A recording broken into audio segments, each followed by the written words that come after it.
This brings us on to item 6. This is a consideration of a draft report on esport and video games. This initiative report was requested by our coordinators in October 2021 and was approved by the COP on the 3rd of March 2022. There was an initial exchange of views on the 14th of March, and today the draft report is being presented by the rapporteur, Ms. Farron. Before she presents her report, I would like to congratulate her and her entire team on the many months of research, the thorough consultations and the political debate on esport and video games. We're very eager to find out about the most important strategic priorities. So, Laurence Farron, you have the floor for 5 minutes. Merci Madame la Présidente. Thank you very much. Vous remercier en tant que présidente et remercier les groupes politiques pour qu'on ait pu porter ce premier. All of the political groups on the issue of esport and video games in the Culture Committee. This is very important work, and it's been proven that this is so important in these key sectors in the EU, and it's also a globalized phenomenon. The video games sector was the only sector to develop in the cultural arena during the pandemic. Many people were able to stay connected with their family and friends during this period of isolation. So there are advantages to video games and the esport phenomenon. I'm not going to go into all the details on the report, but I would like to outline the 3 key objectives that I had in mind when drafting it and that were approved in the various stages of work that we've had. The few European decision makers know that more than 90,000 people work in this sector in Europe. There is a great deal of potential economically and culturally, but unfortunately there are very persistent stereotypes which are linked to the sector. The second objective is to define how the European Union can help to provide a better structure to the video games sector in particular. The European video game industry would do well in an environment without barriers where there is innovation and competition allowed, to allow Europe to be a world leader in video games. In Europe, there's a huge amount of talent at all the levels of skills in this sector. For example, by creating training and helping people obtain intellectual property, because this is the foundation of this sector, also by encouraging investment in European companies.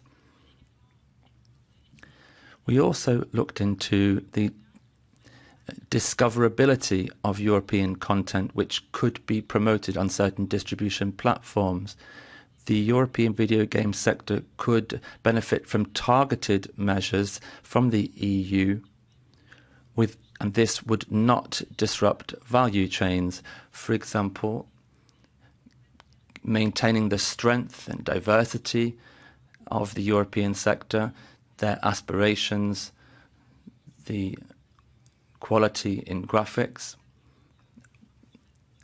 and also the scenarios which are based on European culture and history. We need world leaders, but we also need studios and editors at a lower level which are able to transform their ideas into content which would be successful in the EU and across the world. The third objective is to highlight the phenomenon of esport, which brings together millions of players across the world. A few kilometers from here in Antwerp, tomorrow we'll have the Counter-Strike Championship with 40,000 spectators there and many more online. And nobody's talking about this phenomenon. Now, if we look at compatibility with traditional sport, the objective is to look at the challenges that this sector faces. This is a discipline which is in its infancy, and it faces many challenges ahead. Many Europeans of different nationalities could represent their continent rather than their countries, and we've been asking for this for a long time in traditional sport as well. Now, if we make the most of these opportunities, this could be a powerful way of increasing a sense of belonging among young people. Now, this report also aims to highlight esport and video games in general and to understand the value of the sector and the challenges that the sector faces. Another report of the European Parliament on consumers of video games is also being worked on in the IMCO committee. I'm particularly proud that our committee is the first one to look at this issue. It has a huge amount of potential when it comes to expressing European added value. I would also like to thank the studios, editors, developers and national institutions for their support when I was drafting this report. I'd also like to thank Tobias Schulz and Nipring Norpelfer for their expertise on the definition of esport. In conclusion, thank you very much to you, colleagues and shadow rapporteurs, for the excellent cooperation that we will have in the future. Thank you. Vielen Dank. Thank you very much, Laurence. The next speaker is Mr. Tomasz Frankowski for 3 minutes. Po pierwsze, chciałem bardzo podziękować. Thank you very much. First of all, I would like to thank Ms. Ferrand. I have to admit that this is a very well thought out report. I'd also like to thank you for the consultations that you carried out for this report and the webinar on esport from last week. The exchange of views with experts is very useful. Now, what I would particularly like to praise are the following. Point D. This is relation to intellectual property and the fact that video games belong to the creative sector, and we also need to increase funding for this sector. But I think that our committee should be more ambitious. We should recommend to the European Commission that they set out rules which also apply to the video game sector. The paragraph 3, as the EPP, the PEGI is used in 38 countries. This is a good system. This is a system managed by the EU, and it's also been a success. On esport, the idea in point 14, so to keep separating esport and traditional report, I am in favour of us defining esport, and we should also refer to the definition of traditional sport. Developments in regulations in member states could lead to the fragmentation of the market, and this could make things difficult for SMEs, which are at the heart of the esports sector. This is what you talk about in Article 15. I also think that Europe needs to be strategic and coordinated in its approach, and harmonization projects could potentially restrict the freedom of expression. Thank you very much. I'm looking forward to cooperating with you. Vielen Dank, Tomasz. Thank you very much, Tomasz. The next speaker is Elena Fritzon for S&D. Thank Thank you very much, Madam Chair, for giving me the floor. And I also want to take the opportunity to say thank you to our rapporteur for the good work done with the draft report. It's balanced and it contains many important points that we can support. In this context, we agree that it is important to address how the European Union can embrace and support the growth and innovation potential of esport and video games. A European long-term strategy with support for EU actors and EU startups has indeed the potential to complement and add value to already existing national strategies.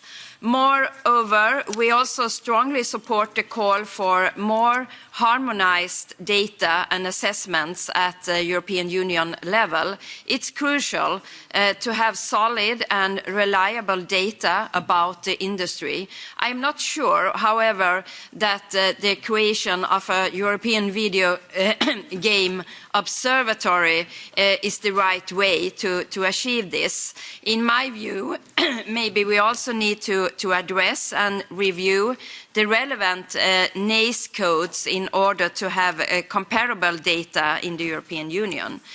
As I have stated earlier, while we should see the potential of esport and video games, this must to go hand in hand with complying with European and human rights values, inclusion, tolerance and promoting a fair and safe environment for everyone to play is essential.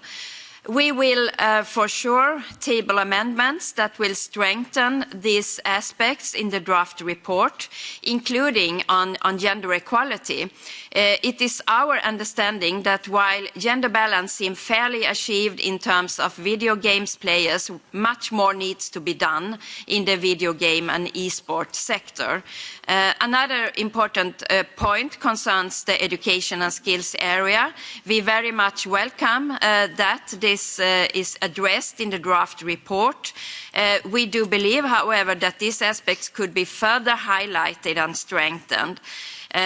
For we need to attract talented workers to the sector and the importance of lifelong learning and upskilling.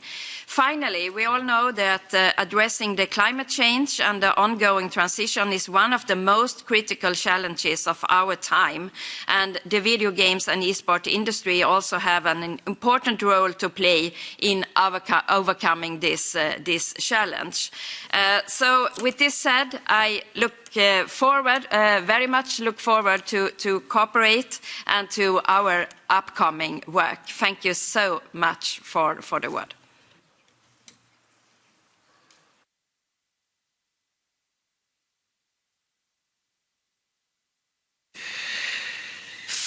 Vielen Dank. Thank you very much, Ms. Fritzon. I'd like to know if Niklas Ninas is connected. He's not in the room.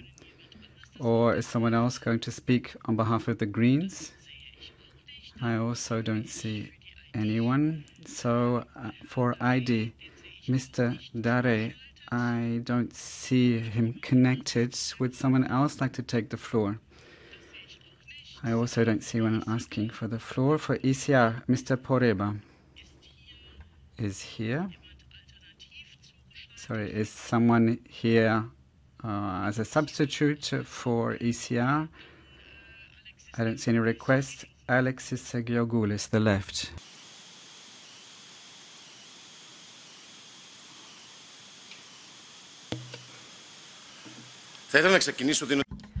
I'd like to start off by congratulating the rapporteur, Mrs. Laurence Farrin, for this draft resolution, which she worked on after consulting European associations and organizations, and this was extremely interesting. I think Europe needs a European strategy on video games and e-sport because this new market is developing in leaps and bounds. That's why we have to act quickly in order to make sure that we're ahead of developments and that this new European strategy lay the foundations for our work and reaches all corners of Europe, including all countries and all citizens. So we have an opportunity and we have to grasp this opportunity. Let me say that whatever is created in this sector is considered to be almost out of date 6 months later. So we have to make sure that we boost the ecosystem of video games and really think about the long term. That means that we have to adopt measures for a framework that will boost SMEs further. I'm thinking of the SMEs working in this sector. We also have to make sure that women are represented, that there are proper workers' rights, social insurance and care for those who work. We have to adopt measures to protect players, especially young players and those who are vulnerable. We have to adopt measures to fight against addiction. And we have to make sure that everyone's included, people with disabilities, as well as those countries that find it difficult to enter the digital world. We don't want anyone to fall by the wayside. Esport and video games create a digital world in the workplace. It also affects social contacts and all aspects of our life. And this is really progressing in leaps and bounds. And it's very easy for us to overlook failings and shortcomings. We're going to have to face these problems and shortcomings in the future. I'm sure we all sing from the same hymn sheet, and I'm sure we'll work hand in hand. Thank you. Vielen Dank, Thank you very much, Alexis. Now move to the Catch AI session. Does anyone want to take the floor? Ja, Herr García de Blanco. Mr. García de Blanco. Gracias. Thank you very much, Madam Chair. I'd like to thank and congratulate Laurence Farron, the rapporteur, for the work done in the way that was expressed by a colleague from S&D. It's very balanced, and I think we now see video games as a tool in a positive sense. There are some 30 amendments proposed. I'd like to think first about how this European sector is working with the non-European distribution platforms. I understand what is behind some of the requests, but I think we would have a greater chance for success if we focus on the catalogue being offered to the consumer. The data shows that this sector in Europe is self-sufficient. It's powerful, but it's important that the report is focused on the expansion of the sector and not on sales per se. Esports are an important tool for business and marketing for many sectors in the United States and China. The European sector would therefore not benefit financially in immediate terms. So it is important that funds be focused on research and development. I'd also like to refer to an important question with regard to the competency of this committee, which is the digital industry, developing this industry. And some speakers spoke about this, referring to the production change, including the needs of the sector in the European curriculum, but also in terms of citizens themselves, so that they have the necessary opportunities. It is important that families are aware of parental control tools. For example, I also like to mention that most of the businesses in Europe, apart from good exceptions in Poland, France, and some other places, are SMEs or individual developers. We would like to keep focusing on their protection and their intellectual property rights, protecting them from non-European major distributors. Thank you. Vielen Dank, Herr García. Thank you, Mr. García de Blanco. I see that Nicolas Ninas is now connected, so I will give him the floor on behalf of the Greens. So, Nicolas, you have the floor. Thank you very much, and I'm sorry to be late today. I'm traveling. I had some problems with the train. I wanted to say that I'm very happy that we had this report. I think it's very important that video games are seen as more than just a small add-on or something is secondary or a hobby for some people.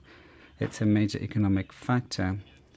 Also, as a creative tool, both in terms of as a developer and a player myself, but also as a means for education, a pedagogical tool.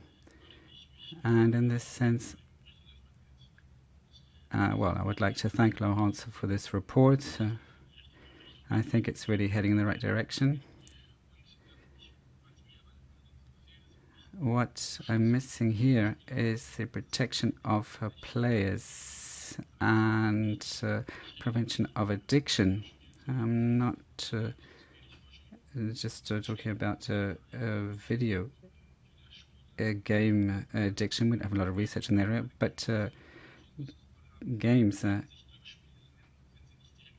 There's gambling games, and this includes children using a lottery principle in the same way as slot machines do, and young people can quickly become addicted in the same way that older people can. So we need to focus on that in the report. And the mechanics behind that also need to be focused on.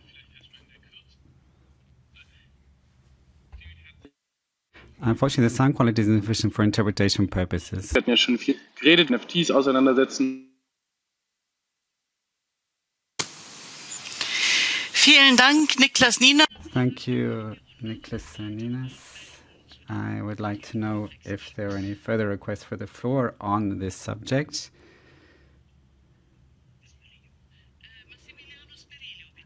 Massimiliano Smerilio. Grazie, Presidente. Thank you very much. Thank you, Madam Chair. I'd like to thank Laurence for this. I have 2 comments and a few questions. One is about training.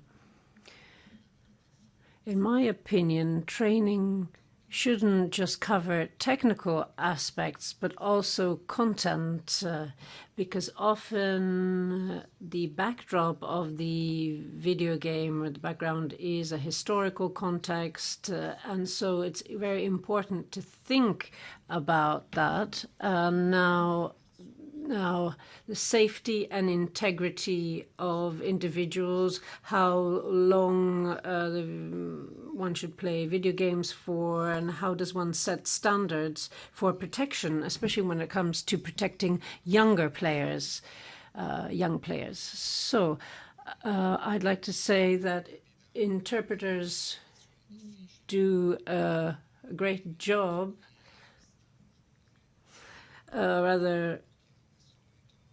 because I don't think I've really understood standards, because I didn't manage to hear what Niklas Ninas said, because it was said that that interpreters do not interpret those who are outdoors. So I'd like to understand how we can better do this job and how we can work on this. Thank you very much. The interpreter would like to point out that the connection was very bad and the speaker was speaking from outside. Vielen Dank. Thank you very much, Mr. Massimiliano. Also, for your final comment, I'd like to thank those interpreters that still interpreted. Well, I didn't need German interpretation. The question is, when you're working with a headset, even if you're out and about, can you still participate? Well, we will avoid this in the future.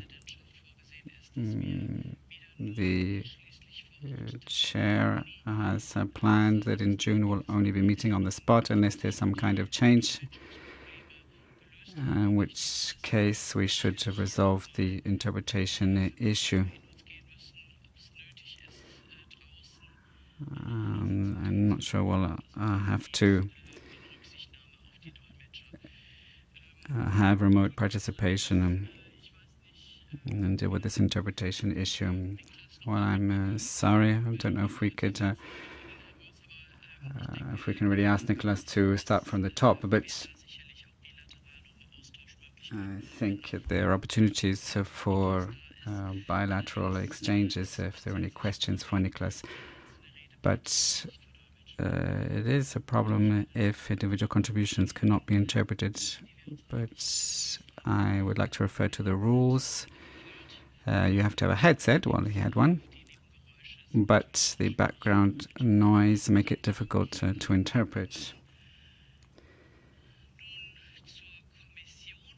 Now, I'll move to the Commission. I would like to ask if Mr. Maciej Szymanowicz, Policy Officer in the Media Team from DG Connect 13, is connected, or if someone else would like to take the floor on behalf of the Commission. No, that's a shame, because I'm sure there would have been some interesting input there.